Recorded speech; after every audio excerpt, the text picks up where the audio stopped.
une petite statistique aussi, Ludovic, j'imagine que vous la savez. Alès a quand même marqué tous les matchs depuis le début de la saison. Donc ça va être le 8e match ce soir. Même s'il y a eu des défaites, c'est vrai, à Nîmes justement la semaine dernière. Mais Alès a quand même cette faculté de marquer à tous les matchs. C'est quand même une sacrée performance après 8 matchs de CFA2 de marquer à toutes les rencontres. Oui, c'est bien parce que ça prouve qu'on peut être dangereux, on peut être dangereux à tout moment. Ça, c'est une certitude. Donc, les adversaires sont prévenus aussi. Mais on a des garçons et des individualités, que ce soit Christian, que ce soit Driss, Thibaut, voilà, qui sont capables à tout moment. Ils sont très adroits devant le but. Mais on va rajouter Alban Fabre au numéro 7, qui est très très adroit sur les coups de pied arrêtés. Donc voilà, peut-être que ce soir, ça peut être un atout justement en étant en infériorité numérique.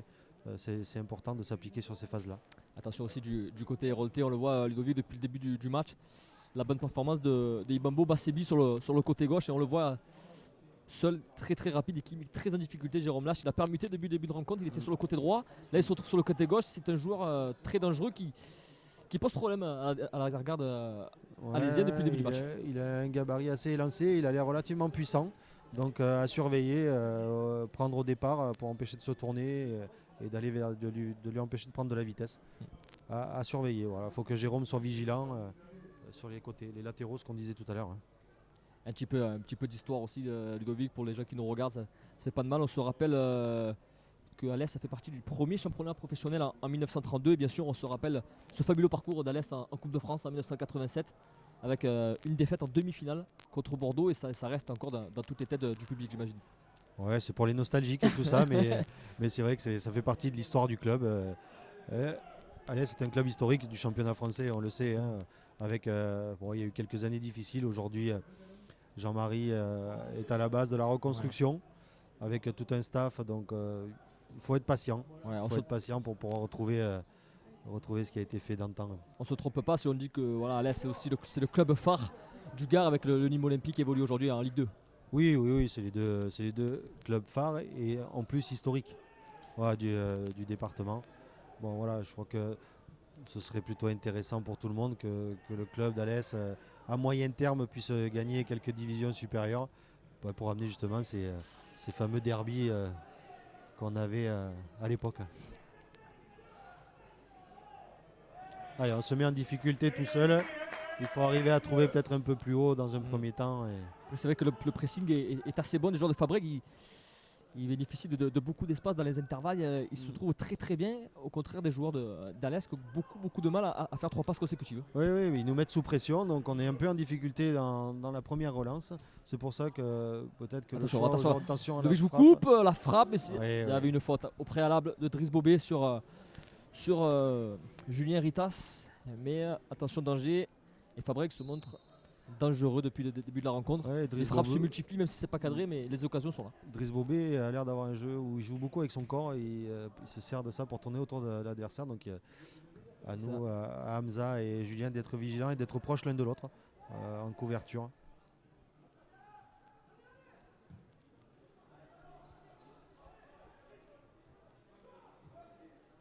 Il y avait eu un match Ludovic de Alès contre Fabreg, c'était le 12 mai 2013, les deux équipes évoluaient encore en DH et c'était Alès qui s'était imposé 1-0.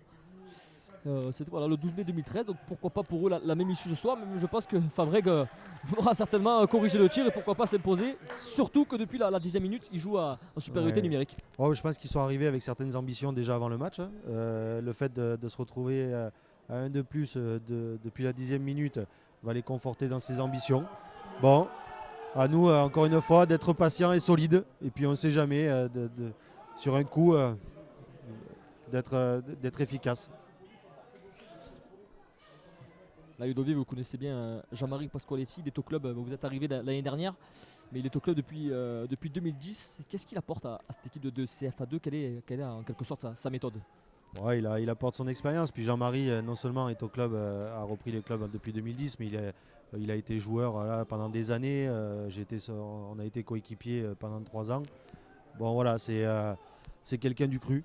Voilà, déjà, il apporte cette entité club et l'image du club et le vécu du club. Il véhicule ça. Et puis après, il met en place des structures pour essayer d'avancer, déjà commencer par les bases.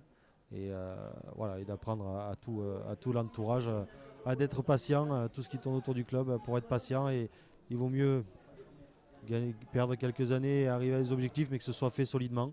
On a des clubs dans la région qui ont envie de Attention, gagner. je vous coupe, Attention. je vous coupe. Oh, l'occasion. Oh, quelle là. occasion. Mais il y avait une position de hors-jeu de la part de de Driss Bobé, mais encore la maladresse de la défense centrale alésienne qui a laissé Driss Bobé, une incompréhension. Driss Bobé qui tire au-dessus, sans conséquence puisqu'il y avait hors-jeu Ludovic, mais attention sur les longs ballons. Gros danger, Driss Bobé qui se faufile et ça passe juste au-dessus. Sans conséquence, mais quand même attention dans cette défense alésienne. Ouais, ce sont des avertissements sans frais, mais il faut faire attention parce que pour le moment, Bobé est loin du cadre, mais soyons vigilants. Et on voit la difficulté de la défense centrale. Et Fabreg l'a bien compris qu'il n'hésite pas à sauter le milieu de terrain et passer directement chercher les deux attaquants.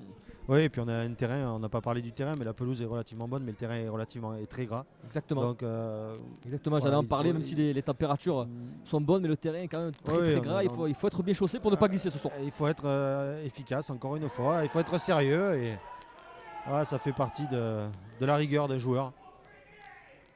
Et on va parler un peu de Fabreg après avoir parlé d'Alès. Fabreg qui est 6ème au classement avec en 7 matchs un bilan de 2 victoires, 2 nuls, 3 défaites. Avec une défense qui a encaissé déjà 15 buts. Son dernier match c'était une défaite à domicile 3-1 face au Sporting Club de Bastia. Donc comme on l'a dit précédemment, c'est une équipe qui ne marche pas très bien mais qui voudra se préparer à la victoire aujourd'hui. Et on voit le public qui peste sur des décisions de l'arbitre. Là Ludovic, l'arbitre a fait un bon match depuis le début. Là une section paraît logique quand même.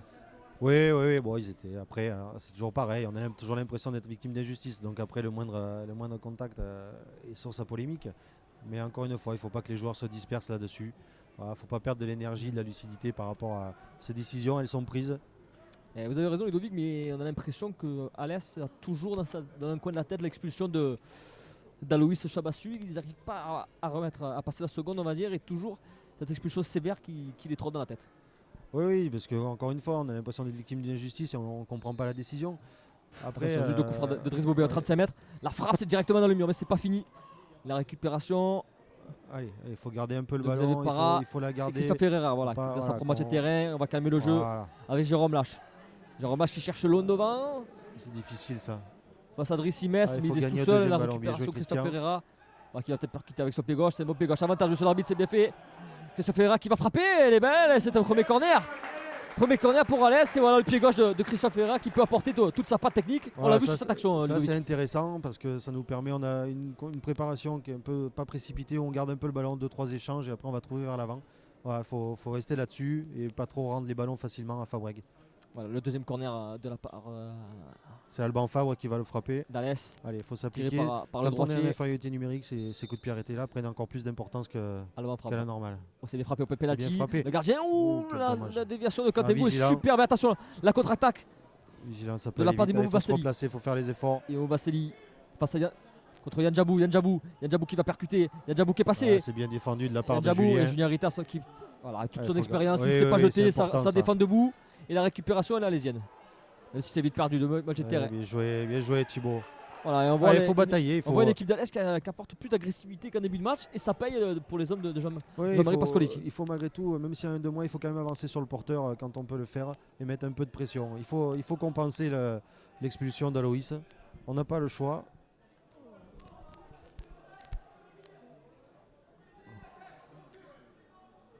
Une petite statistique aussi, Ludovic, Alès qui est la deuxième meilleure équipe de CFA2 à domicile. Derrière Agde et Agde justement. Alès se déplace à Agde la semaine prochaine.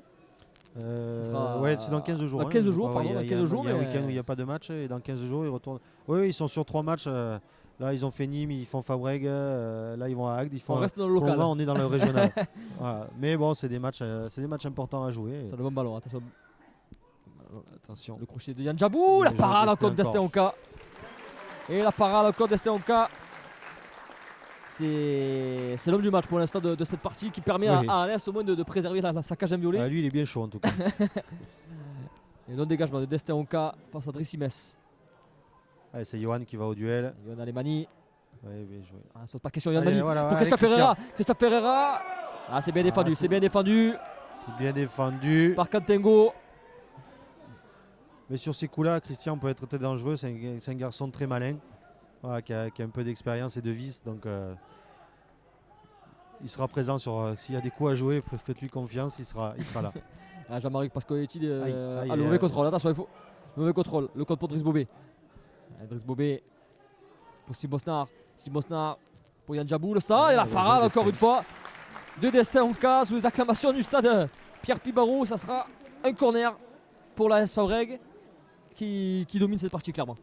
Oui, oui, puis là, bon, c'est Thibaut Evesque qui a raté son contrôle, mais le ballon a sauté au dernier moment, donc La fameuse top. La fameuse, Elle est là. la fameuse top elle est là. sur le terrain. Voilà, un corner qui va être frappé par Yann Djabou, le capitaine de cette équipe héroltaise. Tous les Alésiens sont dans la surface. Hein. Un corner qui va être frappé, donc je répète, par le capitaine Yann Djabou de la gauche vers la droite. Ouais, c'est un Et gaucher, attention, c'est on un l'a dit corner tout à l'heure, sortant. attention sur les Ouais, coups de pied soyons arrêtés vigilants. pour cette équipe d'Alès. Le corner, c'est parti, c'est des frappé tirs, pour le c'est des penalty. tirs, les Et jeux Destin d'Estaing. Onga qui ne prend pas de risque. Des 2 points. Et le capitaine de Fabreg qui récupère et qui va relancer pour Emilien Devera. Emilien Devera sur le côté pour Paolo Demanga. Demanga. Besseli qui a encore permuté, qui passait sur le côté droit. Besseli, quelques passements de jambes. Voilà. Et Bien Alès joué. qui a du mal à sortir. Attention à la déviation. Et voilà, Boris Favier qui ne se pose aucune question.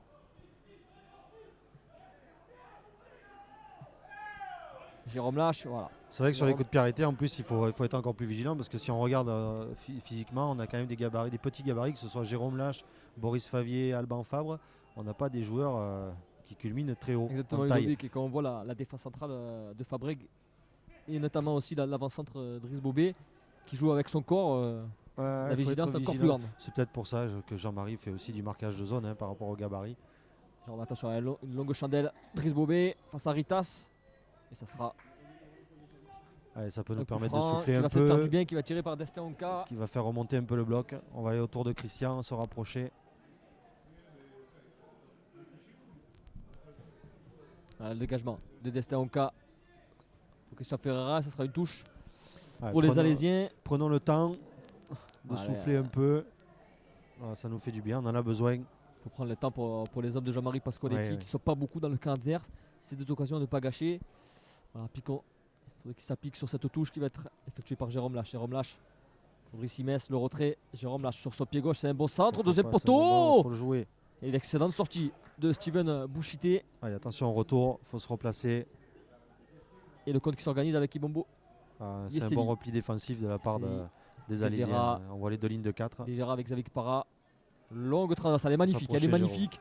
Par Yann Djabou, son capitaine. Yann Djabou. C'est sur ces occasions-là, pardon, Xavier, où Driss Simès, le milieu offensif, doit venir donner un coup de main au latéral. On a vu Jérôme Lâche qui reste au sol. C'est Ah, de l'expérience, ça plus de peur aussi. que de plus de peur que de mal. Et c'est vrai que les milieux latéraux ont du mal à se repasser, comme vous l'avez dit. Voilà, le surnombre apparaît et pourquoi pas les latéraux défensifs qui pourraient rappeler aussi les milieux de terrain. Mais disons que Driss Simès, c'est un rôle inhabituel pour lui. Il se retrouve toujours dans l'axe, normalement, en soutien de Christian avec Thibaut et Evesque. Là, il se retrouve un peu basculé sur le côté. C'est vrai que le repli défensif, du coup, c'est pas quelque chose de nouveau, hein, c'est pas ça, mais c'est pas naturel. C'est un garçon qui est capable d'amener le surnom, Driss, et techniquement, et de créer le danger dans l'avant ou la dernière passe, voire même devant le but. Donc là, il se retrouve avec un travail défensif un peu plus important. Demanga, le centre. Le C'est un bon centre, ballon, de attention, poteau, Yann Jérôme. Djebou, il était tout seul, Yann Djebou au point de penalty. Jérôme est un peu en retard. Quelle occasion, attention au marquage de Jérôme Lâche, quelle occasion pour Fabreg, ça passe juste au-dessus. C'est sur son pied droit, son mauvais pied Ludovic, mais encore esselé au point de penalty. Attention, c'est peut-être la 4e, 5e occasion. Ouais, on est un peu, Et attention de ne pas gâcher aussi pour Fabreg. C'est ce que j'allais dire, c'est peut-être bon signe pour nous. On verra par la suite. Mais encore une fois, il faut être un peu plus vigilant que ça de la part de Jérôme. Là. On ne doit pas se laisser passer devant. Souligner également sur un centre l'excellent centre de Paolo oui, Demanga. c'est un très très bon ballon. Les latéraux qui sont excellents depuis le début de cette partie. Leurs centres sont très Oui, très ils bons sont pour les dangereux. dangers en permanence. Non mais Fabreg jusqu'à maintenant fait une très belle première mi-temps, une très grosse première demi-heure. Ouais. Que ce soit dans le jeu ou même sur des ballons longs. Voilà. Tant mieux pour nous, il leur manque la finition. Voilà, on est loin aussi des 20 000 spectateurs. Ici, c'est le record d'affluence pour la Coupe de France 1970, Ludovic, entre Nîmes et l'Olympique de Marseille. Nîmes qui avait reçu l'OM dans ce stade de Pierre Pibarot qui avait accueilli 20 000 personnes. On en est loin ce soir. On a du mal à le croire quand on voit la configuration du stade ce soir, mais il y avait d'autres tribunes. Exactement, en face de nous, il y avait d'autres tribunes, des copes sur les côtés. Il y avait plus de capacité que celle d'aujourd'hui. On est loin des 20 000, on est plutôt à 200. On a des gens en face. Hein. Ouais. Et le ballon pour Steven Bouchité, voilà, des petites indiscrétions du club de l'AS Fabrègues. C'est le 6e du classement Fabrègues. C'est en grande partie grâce à Steven Bouchité qui vient d'arriver cette année. C'était un gardien, c'est le directeur sportif qui m'a avoué ça. C'est un directeur sportif de Fabrègues que le gardien est déterminant depuis le début de saison. Pour l'instant, il n'a pas eu grand chose à faire dès le début de cette partie. Non, il a eu une sortie un peu aérienne, mais bon, on sait que les gardiens, de toute façon, ont des rôles déterminants à jouer dans une saison pour une équipe. Là, ce soir, Destin Onka du côté d'Alès est dans un grand soir, et heureusement, on va dire. C'est ça. Attention, c'est bien fait. Jérôme Lach qui est passé sur le côté droit. Et l'excellent retour. Allez, c'est bien. De Xavier Parra, mais Alès qui commence à se montrer latéraux de plus en plus offensifs. Et dans la moitié de terrain, alors qu'en début de match, on ne les voyait pas du tout sortir de la propre moitié de terrain. Ça va mieux là, du côté d'Alès. C'est bien parce que ça va montrer à Fabrègues aussi qu'on est capable de sortir et peut-être de leur montrer qu'on est capable d'aller apporter le danger, même à un de moins. Allez, c'est un corner à nouveau. Un corner encore une fois. Obtenu par Johan Alemani qui s'est battu. À la 40e minute de jeu ici au stade Pierre Pibarot, toujours 0-0. Les débats qui se sont équilibrés, Ludovic, mais ça va mieux que dans le premier quart d'heure où Alès aurait pu encaisser 1 voire 2 buts. Oui, on est un peu mieux. Dans le jeu, c'est difficile de le dire, mais défensivement, on arrive à ressortir quelques ballons. Bon, voilà, il faut rester là-dessus. Et surtout, encore une fois, je vais insister, s'appliquer sur ses coups de pied arrêtés. Le corner qui va être frappé par Alban Favre. Alban Favre, il a encore très bien frappé au Pepe Lachil. C'est pas fini. Allez, Christophe Ferreira, la frappe, c'est là-dessus. C'est bien tenté, Ludovic. C'est la première occasion franche, on va dire, de Alès, et ça passe au-dessus de l'excellent droit du pied gauche de Christophe Ferreira qui passe malheureusement au-dessus. Oui, c'est pas habituellement il arrive à cadrer ses frappes. Là, malheureusement, elle est un peu trop enlevée, mais voilà l'illustration parfaite de ce qu'on disait tout à l'heure, où les coups de pied arrêtés vont avoir un rôle important à jouer, aussi bien défensivement côté alésien, mais aussi offensivement quand on est un de moins. Voilà, il faut mettre l'accent là-dessus et prendre le temps de bien les frapper, comme c'était le cas de la part d'Alban Favre. Le ballon aussi n'est pas très facile à négocier, il était un peu en arrière. Mais la frappe était belle, mais ça passe au-dessus. Mais voilà, peut-être le premier signal d'alarme pour Fabrègues, comme quoi Alès est encore là dans ce match. C'est important de leur montrer qu'on est encore là, qu'on est présent et que même à un de moins, on s'accroche, on tient le choc. Il faut surtout rester bien solide. Voilà, le contre qui va s'organiser avec Thibaut et Basque. Le bon ballon pour Christophe Ferreira et l'excellent retour encore de Kantengo, défenseur central, qui est autant d'une belle partie pour l'instant. Oui, et puis Alès est un peu plus haut sur le terrain, donc du coup on est un peu moins en danger. Il faut rester dans cette partie du terrain là. On le rappelle, Ludovic, en ouverture de cette 8e journée. Et le Canet Rocheville qui s'est incliné à domicile face à Bourgogne 1-0. Et Toulon qui conforte sa place de leader avec en étriant l'île Rousse 4-0. Attention, le contre. Le contre qui s'organise, vous avez raison, avec Sibosnar Caduchamp. Il peut chercher sur le côté droit. Oui. Bévéra le centre, c'est quand même à louper la frappe. C'était peut-être plutôt un centre un peu dévissé. Il a choisi la frappe ou alors c'est involontaire. Mais on a vu le petit rebond qui a sauté, la top qui a changé de trou. Mais on a vu une défense alésienne qui a bien défendu, qui a bien resserré. Attention, il faut être vigilant encore une fois. On voit les milieux de terrain de Fabrègues qui apportent de la vivacité, ça va très très vite vers l'avant. Donc attention, vigilance. Mais Destin Onka est encore là avec une belle parade. Il faut être corner solide. Qui va être frappé par Yann Djibou. C'est pas très bien frappé. Driss Bobé qui laisse passer. Driss Bobé de centre. C'est pas fini. Driss Bobé en retrait. Driss Sibès, mauvais contrôle. C'est un peu n'importe quoi du côté d'Alès, mais c'est récupéré par Paulo Demanga qui a tout le champ. Attention à l'opposé. Paulo Demanga, longue transversale. Ça à Séville. Ne peut pas lutter au niveau aérien. Voilà, la récupération d'Alban. Fabre qui va chercher Christophe Ferreira complètement seul sur le côté droit. Il va falloir se débrouiller et gagner quelque chose. Christophe Ferreira qui déborde sur le côté droit. Christophe Ferreira face à Romain Dubois. Christophe Ferreira face à Romain Dubois. Il est passé, il résiste bien. Christophe Ferreira le contre. Il était absolument seul, Christophe Ferreira. C'était compliqué de trouver un partenaire. Il a essayé de centrer, mais. Attention, il est absolument seul. Moustapha Zagar sur le côté gauche. Il n'a pas vu, ça va. Pour Steven Bobard. C'est Bosnar. Dans l'axe. Il faut sortir porteur Alban. Attention, ça Sébi de ça, Attention. Brice Bobé, Bosnar. Allez, c'est bien Et défendu une Hamza. Signalé par monsieur Rémi Dodini, l'arbitre de la rencontre. Voilà. Hamza et Yakrelev qui. Ça va un peu mieux en défense centrale entre la relation entre Britas et Yakrelev depuis 5-10 minutes.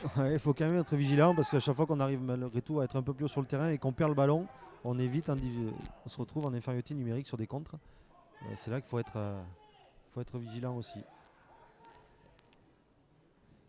Il est toujours à 0-0 et je ne sais pas ce que vous en pensez Ludovic, mais c'est un Fabreg qui penche beaucoup sur le côté droit avec la relation entre Demanga et Asebi.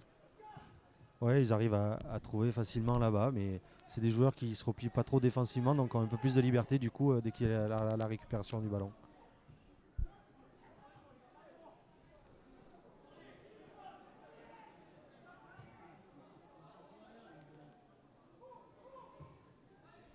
Et voilà, sur le côté droit avec Demanga, appel contre-appel qui préfère temporiser. On est à 1 minute de la fin du temps réglementaire, toujours 0-0 entre Alès et Fabreg. Une domination des Fabregois. Ouh, le mauvais ballon, et c'est peut-être aussi ça le va terrain, nous faire du bien. le terrain aussi qui n'est pas parfait. Et ça va être un renvoi au 5m50 pour Destin Onka qui va peut-être gagner du temps et attendre le repos sereinement. Ouais, Avec, il faut faire preuve d'expérience hein, sur des coups comme ça, on peut faire confiance à Destin.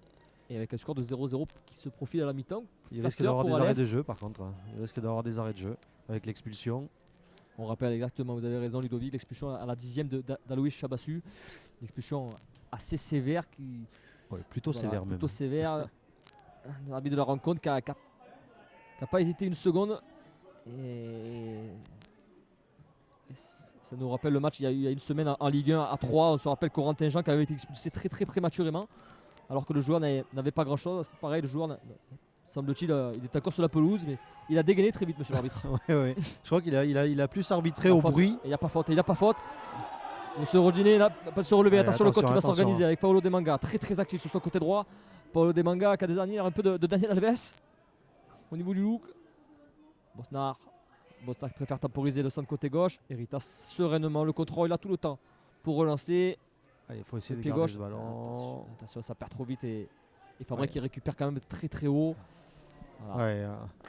On voit qu'on a du mal encore en cette fin de première mi-temps. Je pense que physiquement, on a besoin de souffler. Et on voit Jean-Marie Pascoletti qui se gratte la tête, qui essaie de chercher des solutions, de se dire qu'est-ce que je peux faire. Il prépare déjà son discours à la mi-temps peut-être. Oui, non, il va réorganiser tout ça.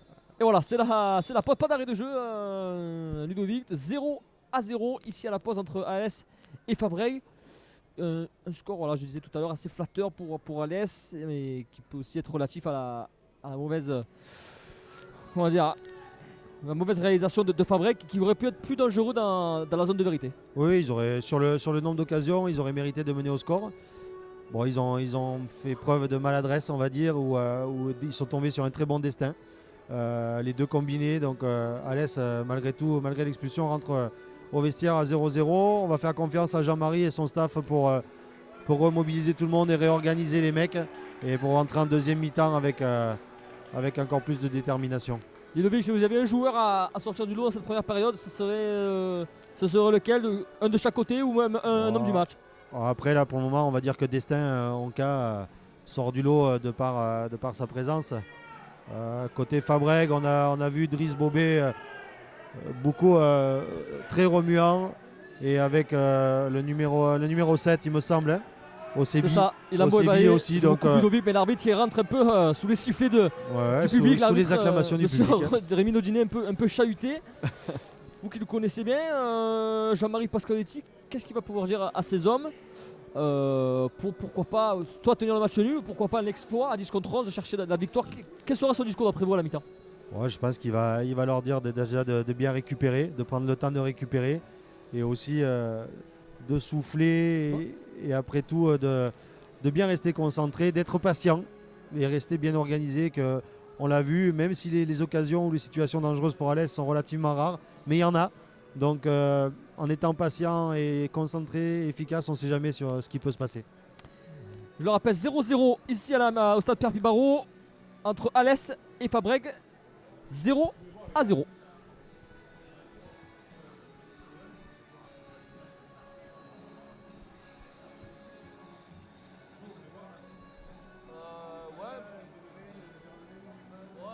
C'était un plateau de charcuterie avec un verre de rouge, on est preneur.